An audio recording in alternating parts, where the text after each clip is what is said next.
I was asked, would you consider yourself to be a good person? What a question, I thought. Well, what makes one a good person? My mind was Walmart, overpacked, and not enough lanes to process it all like their carts. I don't think I had all my wheels spinning, some of them frozen, overtaken by the weight of it all, and I felt it with every push. Talk about self-reflection. Mirrors have nothing on this. Well, I responded, I'm not bad, 'cause I know bad. I mean, Billie Jean saw her maybe baby daddy was bad, and Billie's eye leashed not my neck in with that crew, and rightfully so, 'cause I'm not a bad guy. But good? What makes one good? Then the echo of this question running through the chambers of my brain finally tired out, clearing the halls for my morals and beliefs to use as their personal runway. I believe in Jesus, and he was a good person.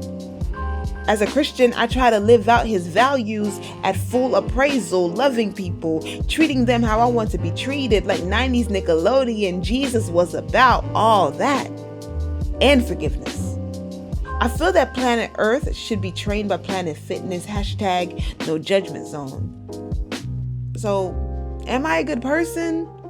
Well, I know I'm not perfect, but I'm getting there. Then they said, so Christianity is just like Buddhism. Cool. Wait, what?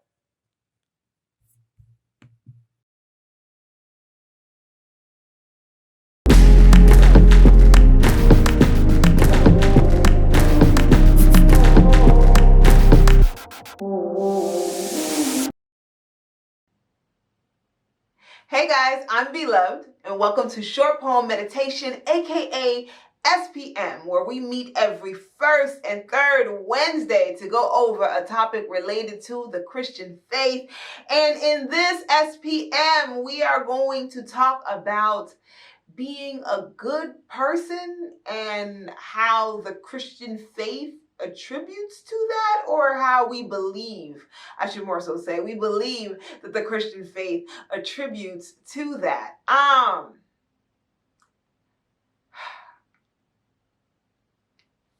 What if I were to tell you that Jesus doesn't make us good people?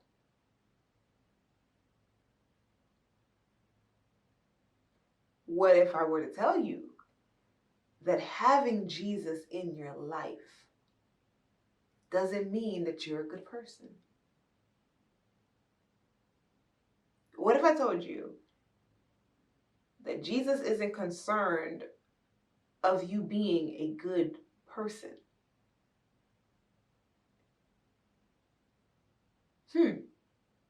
So if that's the case, then that would mean that heaven is not for good people and hell is not for bad people. You wanna be starting something. Oh, I'm out here causing problems. I'm out here causing problems. To think this, or to believe this, it's like, do we believe that Jesus literally looked down on earth and was like, man, look at the brokenness of humanity. I'm going to go down there and die for them so they can be good people. He didn't. That wasn't his concern. His concern wasn't for us to be good people. He didn't die on the cross for us to be good people.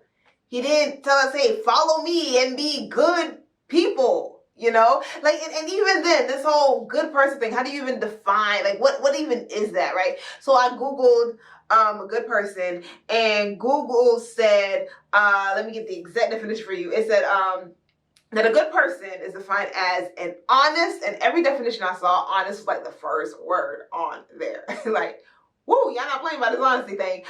Good person is someone who is honest, who is helpful and morally good. And a bad person is described as one who harms others, right? And I think that's a nice big umbrella. Here's the thing, right? With these definitions, what does any of them have to do with Jesus?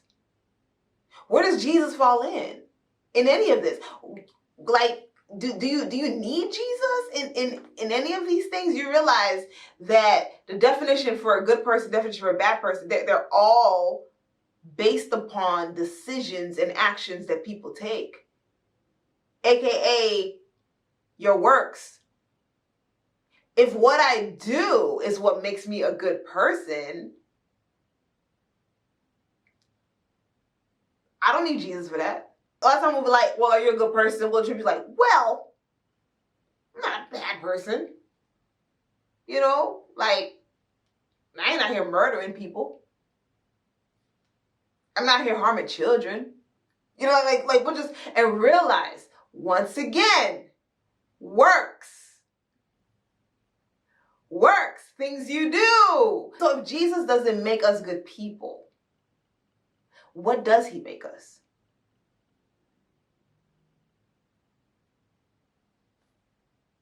Alive. Jesus makes us alive. And you're probably thinking, wait, what? I don't. Or in the words of my homie's second child, wait, what?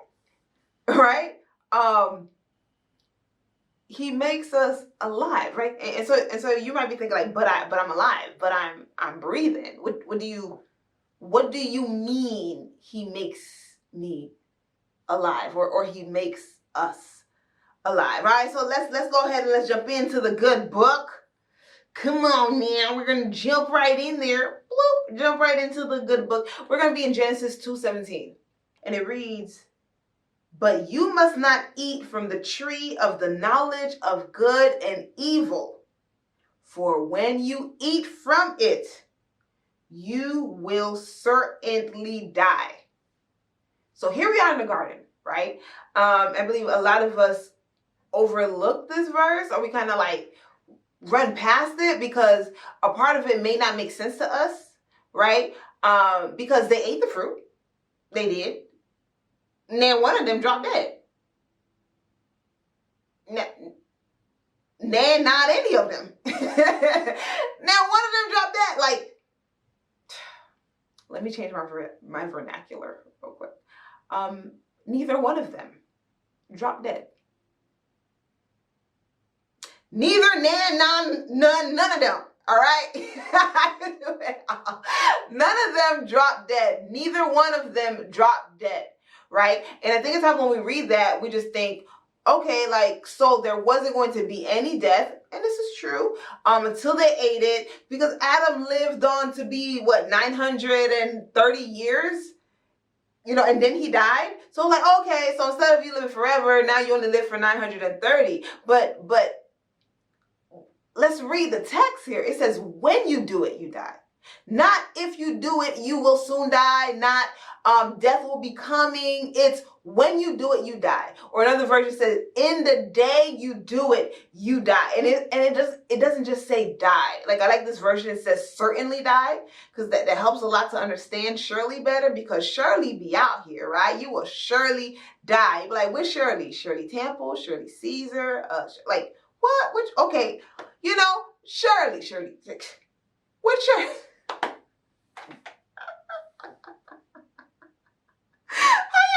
Me, bro. I can't deal with myself. All right. Okay. And we're back.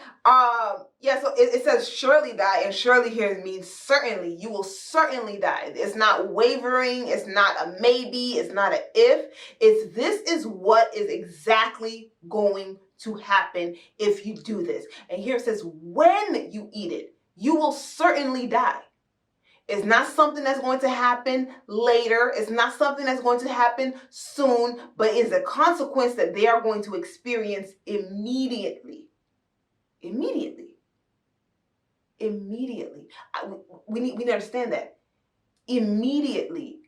So at this point, and this is something also, like, even as you're reading through the Bible, when you're reading stuff and you read it verbatim, but things are not adding up because you're like, wait, that doesn't look, question your thought process before you question the word, my G. We might be reading it. We don't understand what's going on. It's not clicking. It's not making sense to us. The problem's not the word. The problem's our brain. The problem's not the word. The problem's our understanding. So God spoke. And so if we have an issue here, we have to make a decision. Is God a liar? Or is he not? If he's not a liar, then the moment they ate it, they did die. But they were still breathing. Well, is there more than one type of death?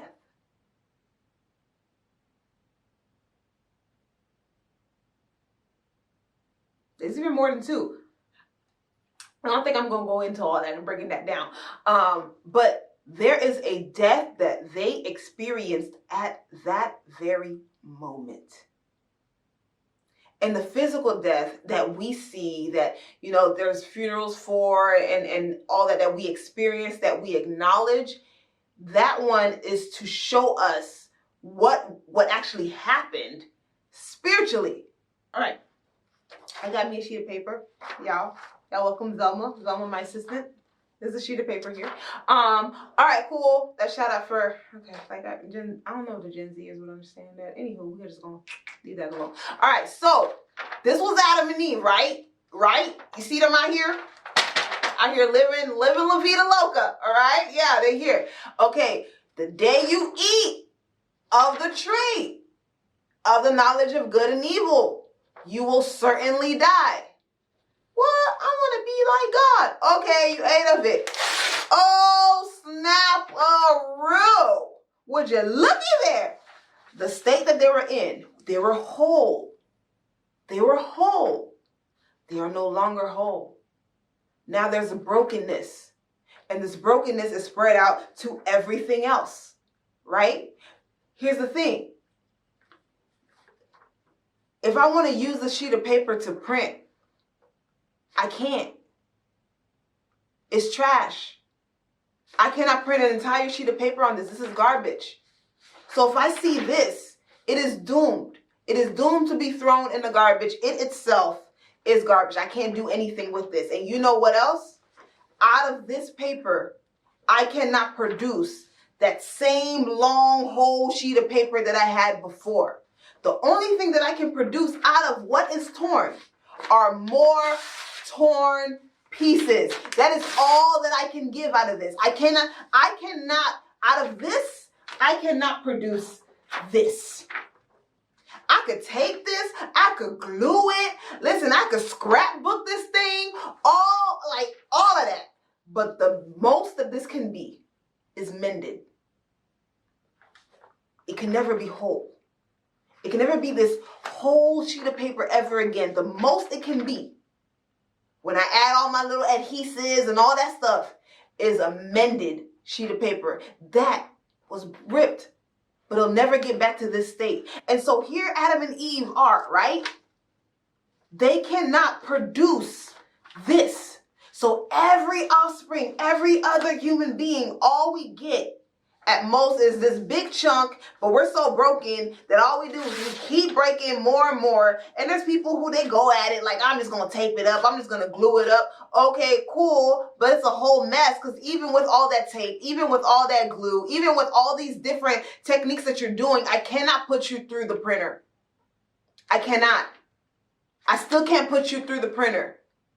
Like what you were, like you were created for something specific in a specific way, and now you're no longer in that state anymore. You are broken. You cannot be for what you're supposed to be. So you see this. If I tell you like, hey, print a sheet of paper, you see this, you're not thinking about using this to print. You're not thinking about that. So all this got to go in the trash. All of it, all the scrap paper. At this point, it's scrap paper. You hear what it's being called now? It's not even called copy paper anymore. It's not even being called print paper anymore. It is now being called scrap paper. Why? To be scrapped, my G. To be scrapped. And that is the state of humanity, right? But then what did Jesus do? Jesus came like, you know what? I'm about to come down here as a whole sheet of paper in this mug though, right? And this perfectly sheet of paper said, don't throw away the scrap paper. I will fill up the trash in its place. And this perfectly sheet of paper that I can use to print an entire page said this. He went and he did that. Y'all boys, I just crumbled up a perfectly good sheet of paper. It was a perfect sheet of paper. Look at it now. Look at it now. Oh my God. But that was Jesus. That was perfect Jesus. But on the third, come on, I need an organ player. I need an organ player. Come on now, I said I need it. Come on now, I know I'm preaching this thing, but on the third day,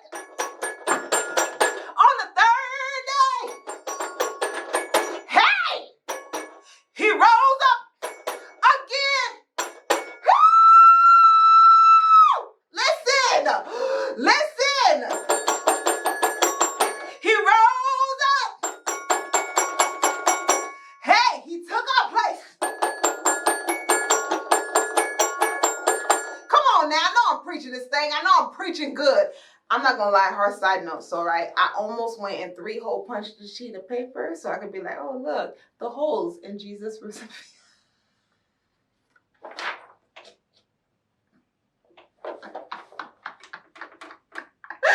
Once again, how do y'all deal with me? Okay, now, coming back. We're going to finish strong. All right? Boom. Jesus rose again, right? Here he is, rose out of the grave. He didn't just, like, raise up like, boom, here I am. Ta-da! Or look what I can do. Nah, that wasn't it. When he rose again, he said, here, this is now you. You don't have to be that scrap sheet of paper. I went ahead and I took that trip to the dumpster for you. I took the trip to the recycling bin for you. Listen, you don't have to be that scrap sheet of paper anymore. This is now who you get to be. This is not who you are in me. Accept this new state. You don't have to be broken anymore. And see, because what Jesus did, he took on the place of the scrap paper, which was us, and he gave us this, his state, his righteousness. He made us alive. We were dead. But he took on death. And when he rose up from the grave, right? You can't resurrect unless you were dead. Now, hey, you cannot resurrect unless you were dead. Listen, I know I'm preaching this thing. And this is why in John 11:25, Jesus says, I am the resurrection and the life. He who believes in me, though he dies, may live. There's some, I don't have much time. I actually went over my time. So I just need to wrap this up right now. That's what I need to do. But listen, when he said he's the resurrection and the life, a lot of times I think we only think of the resurrection to be the same way Martha thought of it, right? After her brother Lazarus died. Where it's like, yes, I know that he will resurrect in the last days. See, because here's the thing, Jesus was responding to that. This was a rebuttal to when Martha says, yeah, I know in the last days When after the rapture and all that, when there's the resurrection, like, yeah, he's gonna be up. Like, his response was like, I'm the resurrection. It's me. You out here waiting for the last days? Listen, the resurrection of life is standing right in front of you, my G. And he who believes will live, even though they die. And here's a thing. All right? This goes for us being in this state. Because we were born spiritually dead. We were born out of relationship with life. You have to think about it now. Think about it in this sense. Because I'm like, what? How was I born dead? I wasn't born dead. I was born alive, obviously. Because look at me. So how you telling me I'm dead? But here's the thing. Adam and Eve were in communion with life. Right? He's the way, the truth, and the what?